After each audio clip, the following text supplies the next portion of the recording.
अच्छा अब ये पूरे डिटेल से सारे फैक्ट्री के कास्ट कर्व्स हैं लेकिन शॉर्ट रन के हैं क्योंकि आपको नजर आ रहा है कि इसमें कुछ फिक्स कास्ट है और कुछ वेरिएबल कास्ट है, फिर उन दोनों को ऐड करके टोटल कास्ट बनाई गई है।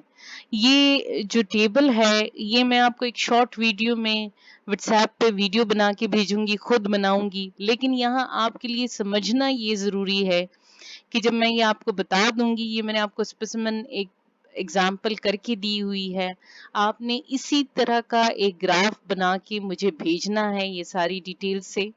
ठीक है।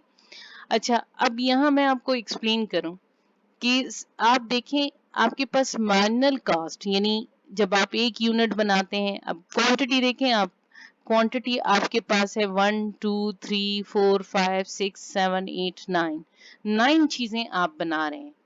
लेट सपोज हम कोई भी ऐसी कोई प्रोडक्शन यूनिट है, चले हम ये एज्यूम कर लेते हैं मैं 9 हैंड बैग्स हैंड बैग्स बनाने की फैक्ट्री है और मैं 9 हैंड बैग्स बना रही हूँ। उसके लिए जो फिक्स कॉस्ट है यानी जो मशीन है, लेट सपोज वो 20,000 रुपए की आ रही है। मैंने 20 20 20 हर एक के लिए लिखा है। अब मार्जिनल कॉस्ट क्या है, उसके लिए जो पहले के लिए जो मेरे पास जो खर्चा आ रहा है वो 40 है।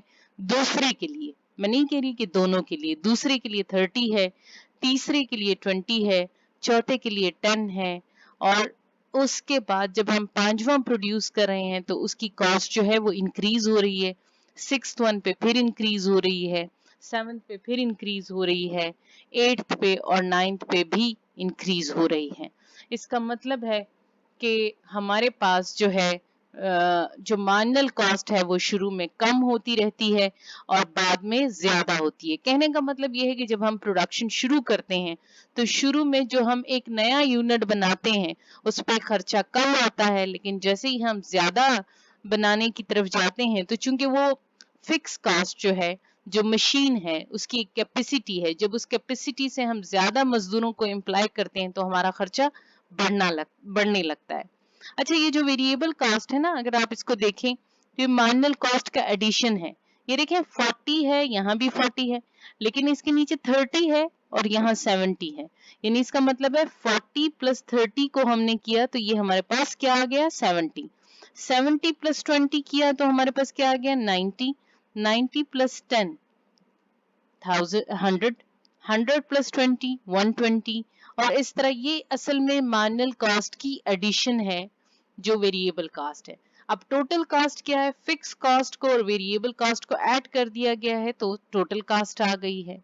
अच्छा, एवरेज फिक्स कास्ट का फॉर्मूला भी आप लोगों के पास है कि मैंने आपसे कहा था कि फिक्स कास्ट को डिवाइड कर दें क्वांटिटी पे। एवरेज वेरिएबल कास्ट का भी है आपके पास, वेरिएबल कास्ट को डिवाइड कर दें क्वांटिटी पे। और एवरेज टोटल कास्ट का क्या है, जैसे टोटल कास्ट को क्वांटिटी पे डिवाइड कर दें। देखिए फिक्स कास्ट आपके पास क्या है, 20 है। ठीक है, ये असल में यहाँ ये 20 लिखी हुई है एवरेज फिक्स कास्ट जो है, ये गलती से आपके पास 40 लिखी हुई है। दूसरे पे आपके पास एवरेज फिक्स कास्ट जो है वो 10 है। मैं इसकी करेक्शन करके आपको स्लाइड्स भिजवाऊंगी। ठीक है, ये पहले पे 20 है एवरेज फिक्स कास्ट। दूसरे पे एवरेज वेरिएबल कास्ट देखें 40 है, 40 डिवाइडेड बाय 1 तो 40 आ गया, 60 डिवाइडेड बाय 1 तो 60 आ गया।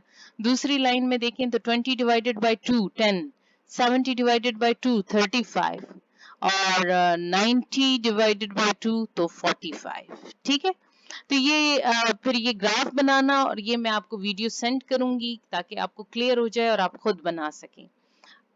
So, long run cost curve. In the short run, the shape of the average total cost curve is the U shape, but in the long run, average cost curve will all the cost of firm or variable.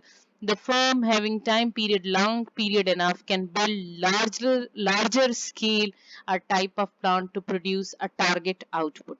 अब अगर हम ज्यादा produce करना चाहते हैं तो हमारे पास long run में हम फैक्ट्री को भी बढ़ा सकते हैं, लॉन्ग रन में हम मशीन को भी बढ़ा सकते हैं, तो हमारे पास ज्यादा से ज्यादा पैदावार हो सकती है। ठीक है, तो लॉन्ग रन में यू शेप कर्व नहीं होगा उसका उसका इस तरह ज्यादा फ्लैट कर्व होगा। आप ये देखें, in the long run the firm can increase its production from 200 to 1200 by implying more factor of production. आप देखें जहां वो 200 प्रोड्यूस कर रहा है वहां उसके जो लैंड लेबर कैपिटल और एंटरप्रेन्योर हैं वो कम उसने इन्वॉल्व किए हुए हैं। जहां वो 1200 तक प्रोड्यूस करना चाहता है तो वो ज्यादा लैंड लेबर कैपिटल एंटरप्रेन्योर को इम्प्लाई कर सकता है और उसके ऊपर कोई पाबंदी नहीं है, कोई फिक्स फैक्टर यहाँ नहीं है। अच्छा, ये आप लोगों ने ये क्वेश्चंस हैं जो आपने करने हैं एग्जाम में, एक्सपेक्टेड क्वेश्चंस ये होंगे।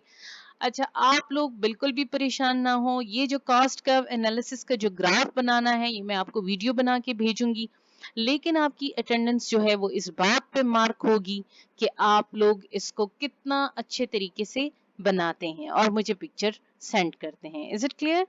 चलें, ओके जी, अल्लाह हाफिज।